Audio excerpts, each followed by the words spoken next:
Hi guys, in this lesson, we will talk about opportunity seeking in market product fit. First things first, we'll talk about market driven strategy and market driving strategy. As an entrepreneur or businessman, knowing which approach to use to be market oriented is a must. To know the risk and pros in choosing one. And now let's start.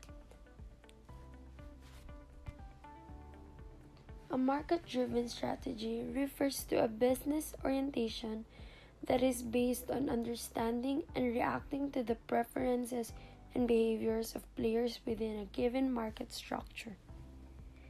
In this strategy, the business is focused on what the customers want and need, and tries to make a good quality product out of it. This market approach seldom thinks outside the box and sticks with traditional and old methods, yet spends a lot of time in market research to fully understand an existing customer need. An example of market-driven is KFC's Longa Nacho Box. It looked enticing in the marketing images, but what the customers received was quite different. As complaints mounted, it disappeared from the menu. This just shows how powerful and important the customer's feedback in this market approach. Another example is Nokia. They were riding high as one of the largest vendors of mobile phones on the planet, controlling over 40% of the global mobile market. They listened carefully to their existing customers about features, functions, and needs. Unfortunately, the market shifted significantly and they never recovered. They did not grasp the market shifts in smartphone preferences. Driving market influence the structure of the market or the behavior of market players in a direction that enhances the competitive position of the business. It influences the market structure for it consistently offers brand new products and services. It's a trendsetter in the market. They do not go by traditional thinking and industry norms for product development.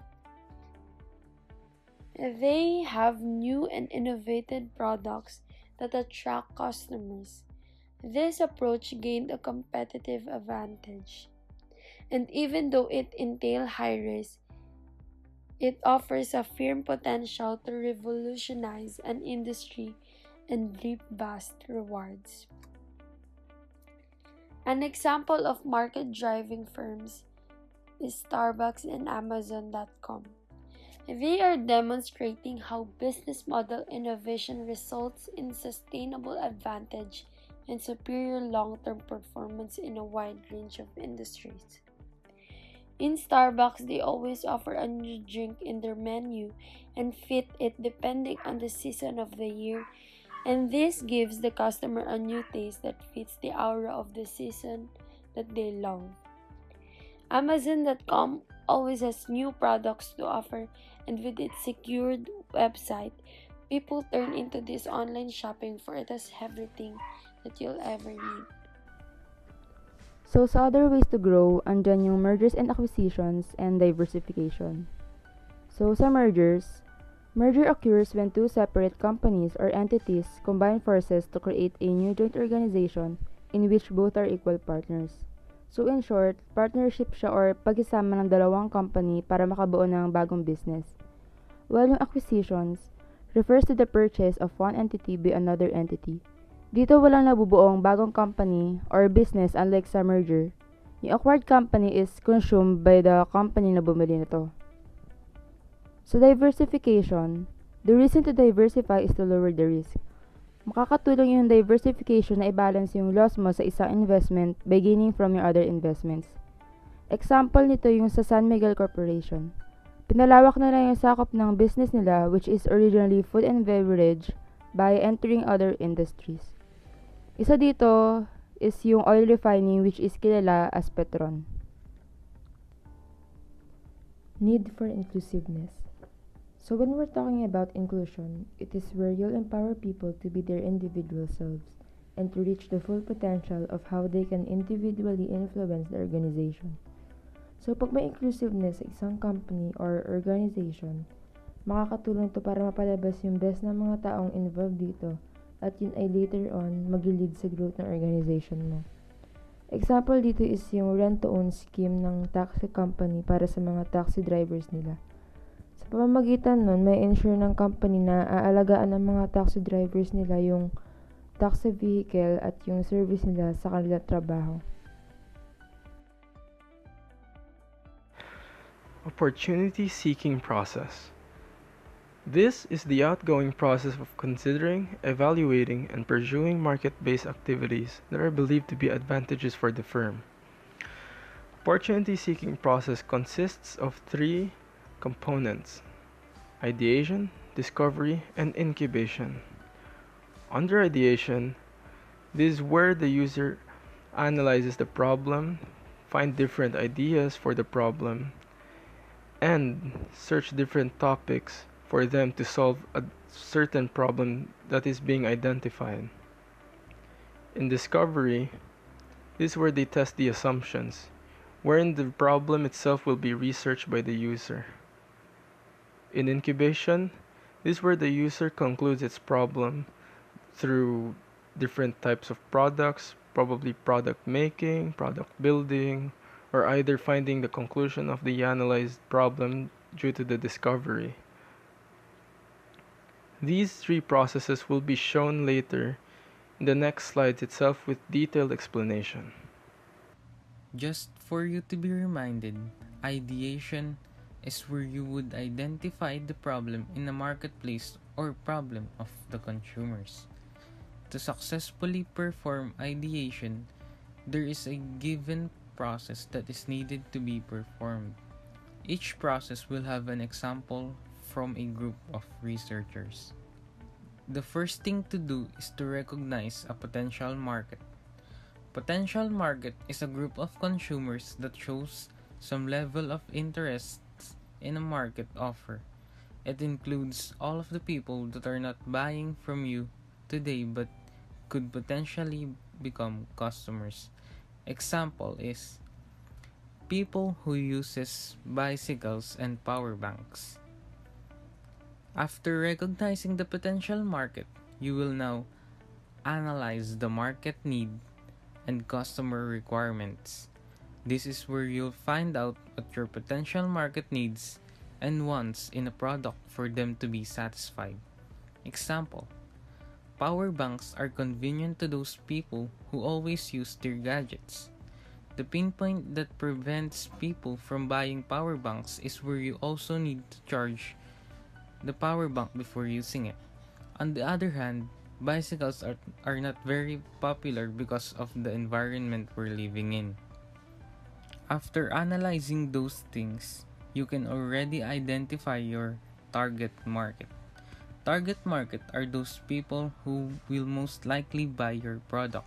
This can be identified by looking at the market need and customer requirements. One example is male students, workers, and bikers between the ages of 15 to 55 years old in Quezon City. They are the people who would likely use bikes instead of other transportations and also use bikes as their hobby. The next thing to do in the process is to propose the value proposition or solutions. Proposing value proposition or solutions can help you think of what product you'll be selling. Example, create a power bank that doesn't need to be charged through sockets. After proposing, innovating the value proposition is also needed. Improving your solution will lead to a better product that can satisfy your target market. Example, creating a component that can charge small devices just by pedaling. The next thing to do in the process is to define the purpose or vision of the product or business. Vision is something that you picture in your mind that you need to achieve or what we often call a goal. Example, Our team's vision is to improve the schematics in terms of its features, capacity, and quality. We also aim to develop it to its full potential and not just be a device for bicycles but also to a whole lot of activities too that uses mechanical energy. Schematics is the component that can convert mechanical energy to electrical energy. Next to that is to select the best product or service that will meet the market need. These are things that you'll need for your customers' needs and satisfactions. Example: good quality of materials used in the product and its brand popularity, free labor for those who buy. The next thing to do in the ideation process is to describe the unique selling proposition or USP that differentiates one's product or service from existing products or service. Example: unlike any other bicycles that converts mechanical energy to electrical energy, it can produce electricity and travel at the same time. Unlimited electricity in one payment. Another thing that you'll need to consider in the ideation process is the key assumption. According to the encyclopedia of www.inc.com, a key assumption is a statement that is presumed to be true without concrete evidence to support it. In the business world, assumptions are used in a wide variety of situations to enable companies to plan and make decisions in the face of uncertainty. One example is, given that the target consumers are fond of unlimited offers, they would prefer one payment for an unlimited usage. The next thing to do is to estimate market size. It is the number of individuals in a certain market who are potential buyers and or sellers of a product or service. Example: primarily limited to the people who already owns a bicycle and those who would buy a bicycle in a bicycle shop. And the last thing to do, which is also very important for the business, is to identify the primary target competition. Identify your competitors will help you innovate better ideas. Example is RAV Power. It stands for Reliable Affordable Value.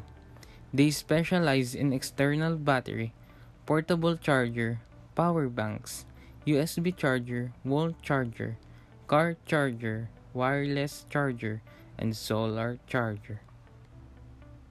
These are the ideation process that you need to perform for a better business in the marketplace. The parts of the ideation process are: recognize a potential market, analyze the market need and customer requirements, identify your target market, propose the value proposition or solutions, innovating the value proposition, define the purpose of vision, select the best product or service that will meet the market need, describe the unique selling proposition or USP that differentiates one's product or service from existing products or services. Key assumption, estimate market size, and lastly, identify the primary target competition. In the discovery phase of opportunity process, the entrepreneur must make assumptions toward your problem. For example, the problem is, what do teenagers hate towards the streets? The assumptions will be like, there are many things littered across the streets: muddy roads, watery streets, bad smell when walking. These are the assumptions towards the problem. The entrepreneur must create relevant assumptions that are not outside of the problem. In this phase, an entrepreneur must do concept testing to get a compelling assumption. On the next phase, incubation, This phase is where you create a solution on the assumption created by a person towards the problem. For example, the things littered across the road creating a bad smell when walking on the street. The solution for this assumption of the problem is simply putting more trash cans in places where garbage is mostly numerous. This move makes the street cleaner and also removing most of the bad smell in the streets.